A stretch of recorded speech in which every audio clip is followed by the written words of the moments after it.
So what's going on, YouTube, man? I want to say Happy Father's Day for all you fathers out there.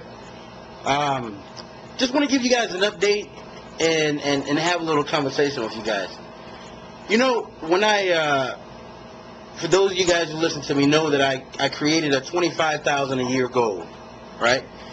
And I got a little negative feedback from that because people say, well, why are you only saving $25,000 a year? That doesn't really sound like a sound goal or something like that.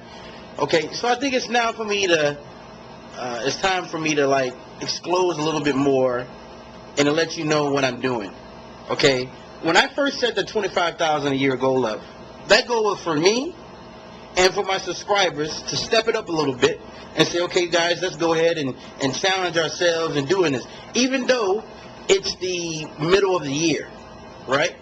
Because, you know, when I was in Nicaragua, I was making money with my passive income things, but I wasn't like physically on the ground able to make the money. So I had a 4-month setback, right?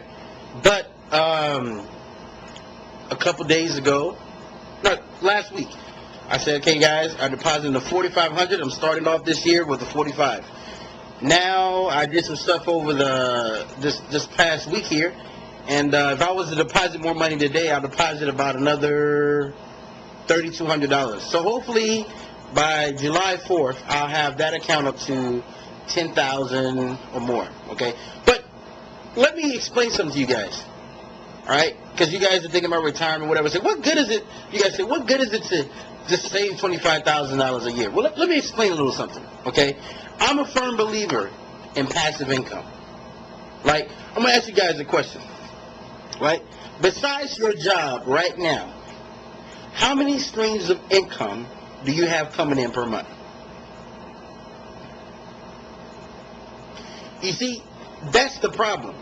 If your answer to that was 0, that's the problem, and that's why most people are unsuccessful when it comes to making money and keeping money.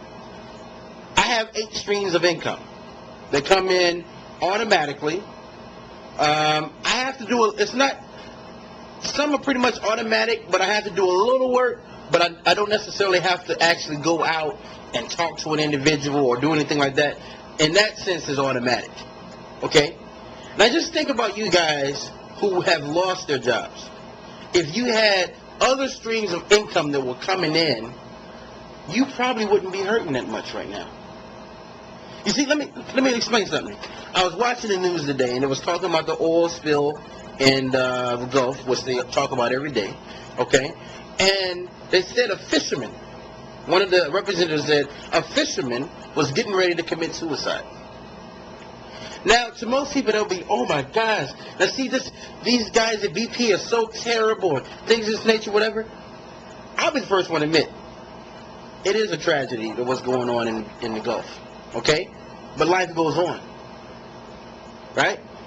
So when I heard that about the fisherman, this is the first thing I thought about. This guy had an easy life. Let me tell you why I said that. When I started doing good in business, and like for instance, I had a good week. I'm able to put $3,000 in savings. Good week. But I'm not satisfied. And you may ask, what do you mean you're not satisfied? Most people can't put $3,000 just in a week and put it in savings. Here's the thing, what I'm saying. I know good things don't last forever.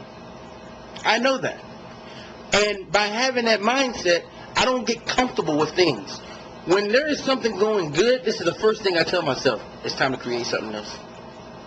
Keep that going, but it's time to create something else good.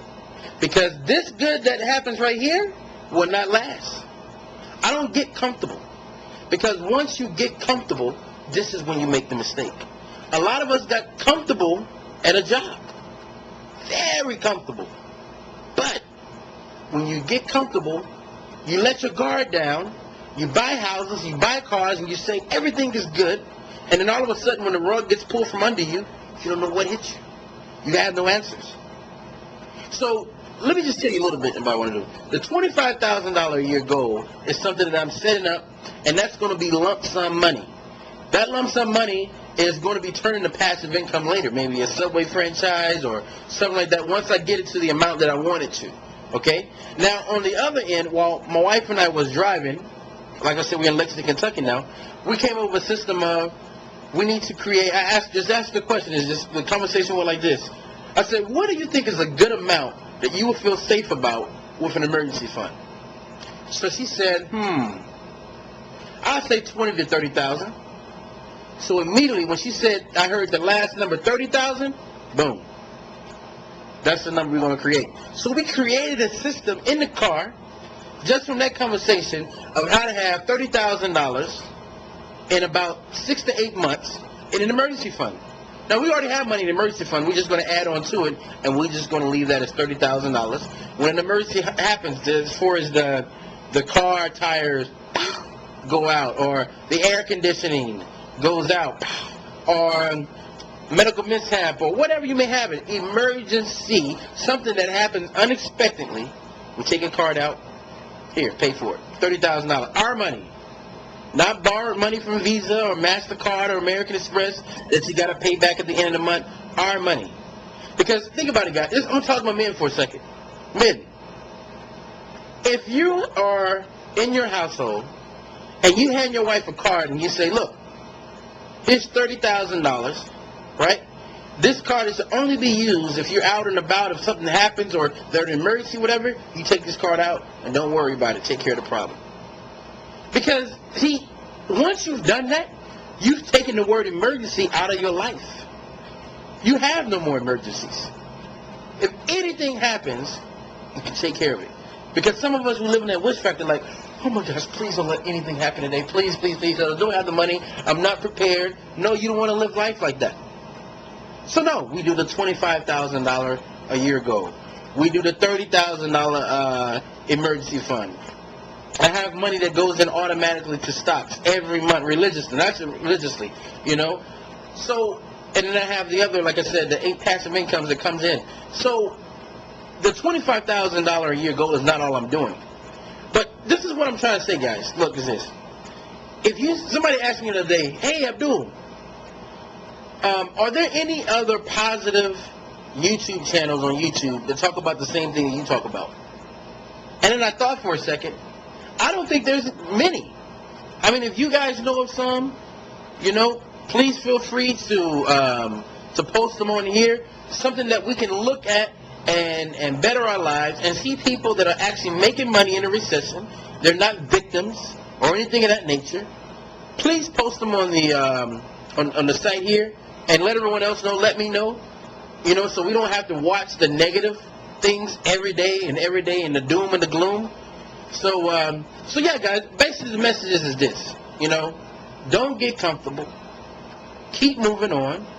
Do the things you need to do to make it in life. All right? So until next time, guys, well, first of all, if you like the topics that we talk about, please subscribe to the channel. And until next time, guys, signing off.